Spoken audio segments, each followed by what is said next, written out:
ರಾಜ್ಯ ಸರ್ಕಾರ 2 ವರ್ಷದ ಸಾಧನಾ ಸಮಾವೇಶಕ್ಕೆ ಸಜ್ಜಾಗಿದೆ. ರಾಜ್ಯದ ಪ್ರಭಾವಿ ಸಚಿವರ ಪೈಕಿ ಲಕ್ಷ್ಮೀ ಹೆಬ್ಬಾಳ್ಕರ್ ಕೂಡ ಒಬ್ರು. ಸಾಕಷ್ಟು ಜವಾಬ್ದಾರಿಗಳನ್ನ ರಾಜ್ಯ ಸರ್ಕಾರ ಹೆಬ್ಬಾಳ್ಕರ್ ಅವರಿಗೆ ನೀಡಿದೆ. ಆದರೆ ಜಿಲ್ಲಾ ಉಸ್ತುವಾರಿ ಸಚಿವರಾಗಿ ಅವರು ಜಿಲ್ಲೆಗೆ ಬರೋದು ತೀರಾ ಅಪರೂಪವಾಗಿದೆ.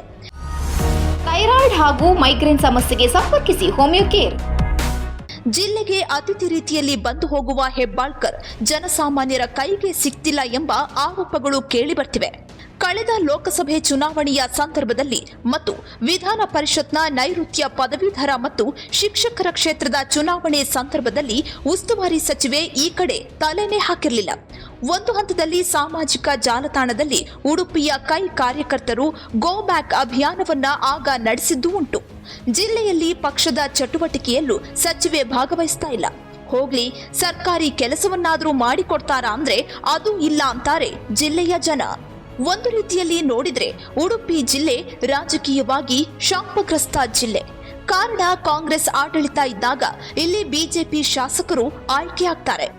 ಬಿಜೆಪಿ ಸರ್ಕಾರ ಇದ್ದಾಗ ಕಾಂಗ್ರೆಸ್ ಶಾಸಕರು ಆಯ್ಕೆಯಾಗ್ತಾರೆ. ಕಳೆದ 15 ವರ್ಷಗಳಿಂದ ಜಿಲ್ಲೆಯಲ್ಲಿ ಇದೇ ರೀತಿಯ ರಾಜಕೀಯ ವೈರುಧ್ಯಗಳು ಘಟಿಸುತ್ತಲೇ ಇವೆ. ಸದ್ಯಕ್ಕೆ ರಾಜ್ಯದಲ್ಲಿ ಕಾಂಗ್ರೆಸ್ ಸರ್ಕಾರ ಇದ್ರೂ ಜಿಲ್ಲೆಯ 5 ವಿಧಾನಸಭಾ ಕ್ಷೇತ್ರಗಳಲ್ಲಿ ಬಿಜೆಪಿ ಶಾಸಕರೇ ಇದ್ದಾರೆ. ಇದು ಕೂಡ ಅಭಿವೃದ್ಧಿಗೆ ಅಡ್ಡಗಾಲಾಗಿ ಪರಿಣಮಿಸಿದೆ.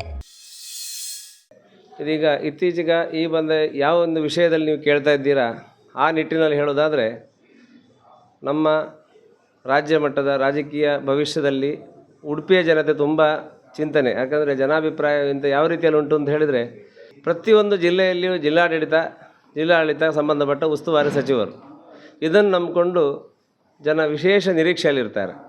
ಆ ನಿಟ್ಟಿನಲ್ಲಿ ನಮ್ಮ ಉಸ್ತುವಾರಿ ಸಚಿವರನ್ನು ನಾವು ಸಾಧಾರಣ ಮಟ್ಟಿಗೆ ಇಲ್ಲಿ ಪೇಪರ್ ನ್ಯೂಸಲ್ಲಿ ಸಮೇತ ನೋಡದೆ ಎಷ್ಟೋ ತಿಂಗಳಾಯಿತು ಅಂತ ಹೇಳ್ಬೋದು. ಅವರ ವೈಯಕ್ತಿಕ ಕಾರಣ ಇರ್ಬೋದು, ಅದು ಮತ್ತಿನ ವಿಷಯ. ಆದರೂ ಕೂಡ ಸರ್ಕಾರಿ ವ್ಯವಸ್ಥೆಯಲ್ಲಿ ಈ ಒಂದೀಗ ಒಂದು ಅಭಿವೃದ್ಧಿಯ ಪಥದಲ್ಲಿ ಉಡುಪಿ ನಡೀತಾ ಇರಬೇಕಾದ್ರೆ ನಮ್ಮ ಸರ್ಕಾರದಿಂದ ಯಾವ ರೀತಿಯಲ್ಲಿ ಸಹಕಾರ ಬರ್ತಾ ಉಂಟು, ಯಾವ ರೀತಿಯಲ್ಲಿ ನಮ್ಮ MLA ಸ್ಪಂದಿಸ್ತಾ ಇದ್ದಾರೆ, ಅದಕ್ಕೆ ಪೂರಕವಾಗಿ ರಾಜ್ಯ ಸರ್ಕಾರ ಅವರಿಗೆ ಎಷ್ಟು ಸಹಕಾರ ನೀಡ್ತಾ ಉಂಟು ಅಂತ ಹೇಳುವಂಥದ್ದನ್ನು ಮಾಮೂಲಿಯವರಿಗೂ ಗೊತ್ತಾಗ್ತಾ ಉಂಟು. ಆ ರೀತಿಯಲ್ಲಿ ಸುಮಾರು ತಿಂಗಳ ಗಟ್ಟಲೆಯಿಂದ ನಮ್ಮ ಉಸ್ತುವಾರಿ ಸಚಿವರನ್ನು ಉಡುಪಿ ಯಾವುದೇ ಒಂದು ಕಾರ್ಯಕ್ರಮದಲ್ಲಿ ನಾವು ನೋಡಿದಾಗಿಲ್ಲ. ಅದು ಮತ್ತೆ ವಿಷಯ ಗೊತ್ತಾದ ಪ್ರಕಾರ ಅವರಿಗೆ ಬೆಳಗಾವಿಯಲ್ಲಿರ್ತಾರೆ, ಆರೋಗ್ಯದ ವಿಷಯದಲ್ಲಿ ಅವರ ವೈಯಕ್ತಿಕ ತೊಂದರೆಗಳಿರ್ಬೋದು, ಅದು ಮತ್ತಿನ ವಿಷಯ. ಆದರೂ ಕೂಡ ಇದಕ್ಕೆ ಒಂದು ನಮ್ಮದೇ ಆದಂಥ ಒಂದು ಮನಸ್ಸಿನ ಅಹವಾಲನ್ನು ಯಾರ ಹತ್ರ ಹೇಳೋದಂತೂ ಗೊತ್ತಾಗ್ತಾ ಇಲ್ಲ. ಆ ರೀತಿಯಲ್ಲಿ ನಮ್ಮ ಯಶ್ಪಾಲ್ ಸುವರ್ಣರು MLA ಅವರು ವಿಶೇಷವಾಗಿ ಸಹಕಾರ ಕೊಡ್ತಾ ಇದ್ದಾರೆ. ಆದರೆ ಪ್ರತಿಯೊಂದು ಎಂಥದೇ ವಿಷಯ ಹೇಳಿದಾಗ ಸಹ ಅದಕ್ಕೆ ಬೇಕಾದಂಥ ಫಂಡ್ ನಮಗೆ ಬೇಕಾದ ಬಂದರೆ ಆಗ್ತದೆ ಹಾಗೆ ಹೀಗೆ ಅಂತ. ಆ ಫಂಡನ್ನು ಎಲ್ಲಿಂದ ರಿಲೀಸ್ ಮಾಡಿಸುವಂಥದ್ದು ಅದು ರಾಜ್ಯ ಸರ್ಕಾರ. ಹಾಗೆ ಪ್ರತಿಯೊಂದು ಒಂದು ನಾಣ್ಯದ 2 ಮುಖ ಇದ್ದಾಗ ಹೇಳಿದಾಗೆ ರಾಜ್ಯ ಸರ್ಕಾರದಲ್ಲಿ ನಮ್ಮ ಒಂದು ಜಿಲ್ಲೆಗೆ ಬೇಕಾದಂಥ ಎಲ್ಲ ಸವಲತ್ತುಗಳನ್ನು, ಅದಕ್ಕೆ ಬೇಕಾದ ವ್ಯವಸ್ಥೆಗಳನ್ನು ರಾಜ್ಯ ಸರ್ಕಾರದಿಂದ ನಮಗೆ ಬಂತು ಅಂತ ಹೇಳಿದರೆ ಮಾತ್ರ ಇಲ್ಲಿ ಅಭಿವೃದ್ಧಿಗೆ ಸಹಕಾರಿ ಆಗ್ತದೆ. ಆ ಪ್ರಕಾರ ನಮ್ಮ ಮಾನ್ಯ ಶಾಸಕರು ಕೂಡ ಸ್ಪಂದಿಸಲಿಕ್ಕೆ ಅನುಕೂಲ ಆಗ್ತದೆ. ಇದಕ್ಕೆ ಬೇಕಾದಂಥ ಒಂದು ಎಲ್ಲ ವ್ಯವಸ್ಥೆಗಳನ್ನು ರಾಜ್ಯ ಸರ್ಕಾರ ಇನ್ನು ಮುಂದೆಗಾದರೂ ಮಾಡಿ ಉಸ್ತುವಾರಿ ಸಚಿವರು ಸ್ವಲ್ಪ ಉಡುಪಿಯತ್ತ ವಿಶೇಷ ಗಮನ ಕೊಡಬೇಕು ಅಂತ ನನ್ನ ವೈಯಕ್ತಿಕ ಹಾಗೂ ಜನಾಭಿಪ್ರಾಯ ಪ್ರಕಾರ ತಿಳಿಸ್ತಾ ಇದ್ದೇನೆ.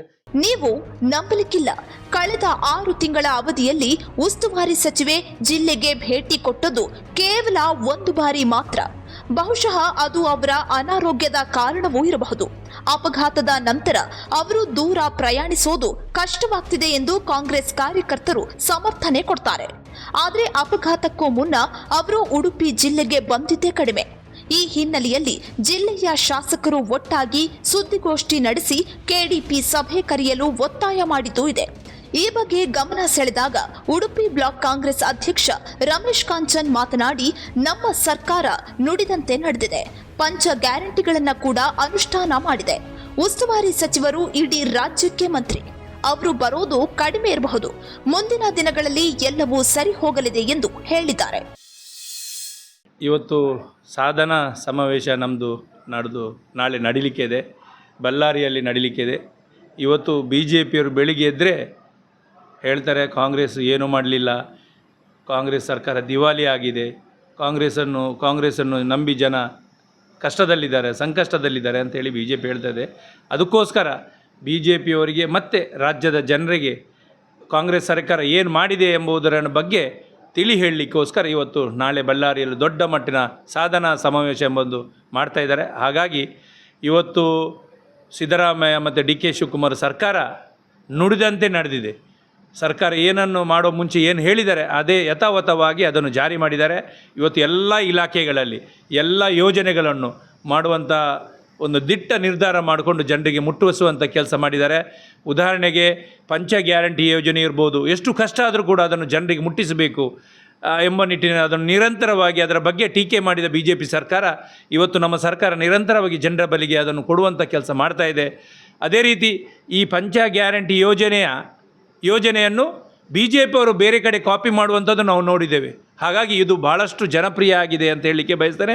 ಇಲ್ಲ, ಜನರ ಅಭಿಪ್ರಾಯ ಇರ್ಬೋದು, ಆದರೆ ನಮ್ಮ ಲಕ್ಷ್ಮೀ ಹೆಬ್ಬಾಳ್ಕರ್ ಅವರು ರಾಜ್ಯದ ಮಂತ್ರಿ, ಬರೀ ಉಡುಪಿಗೆ ಮಾತ್ರ ಅಲ್ಲ, ಇಡೀ ರಾಜ್ಯಕ್ಕೆ ತಿರುಗುವಾಗ ಸ್ವಲ್ಪ ಮಟ್ಟಿಗೆ ಉಡುಪಿಗೆ ಡಿಲೇ ಆಗಿರ್ಬೋದು. ಆದರೆ ಮತ್ತೆ ಅವರ ಮೊನ್ನೆ ಹುಷಾರಿಲ್ಲದ ಕಾರಣ ಒಂದು 2-3 ತಿಂಗಳು ಬರಲಿಕ್ಕೆ ಆಗಲಿಲ್ಲ. ಬಟ್ ತಿಂಗಳಿಗೆ 2 ಸರಿ 3 ಸರಿ ಈ ಥರ ಬರ್ತೇನೆ ಅಂತ ಹೇಳಿದ್ದಾರೆ, ಬರ್ತಾ ಇದ್ದಾರೆ. ಜನರಿಗೆ ಏನಂತ ಹೇಳಿದರೆ ಇಲ್ಲಿ 5ಕ್ಕೆ 5 ನಾವು ಸೋತಿದ್ದೆ, ಹಾಗಾಗಿ ಉಸ್ತುವಾರಿ ಸಚಿವರವರು ಇಲ್ಲೇ ಬಂದರೆ ಇಲ್ಲೇ ಇದ್ದರೆ ಒಳ್ಳೆಯದು ಎಂಬ ಜನ ನಿರೀಕ್ಷೆ ಇರ್ತದೆ. ಆದರೆ ಏನು ಮಾಡೋದು, ಅವರು ಉಡುಪಿಯ ಸೀಮಿತ ಮಂತ್ರಿ ಅಲ್ಲ, ಇಡೀ ರಾಜ್ಯಕ್ಕೆ ಮಂತ್ರಿ. ಹಾಗಾಗಿ ಅದನ್ನು ಮುಂದಿನ ದಿನದಲ್ಲಿ ಅವರು ಸರಿ ಮಾಡ್ಕೊಂಡು ಹೋಗ್ತಾರೆ.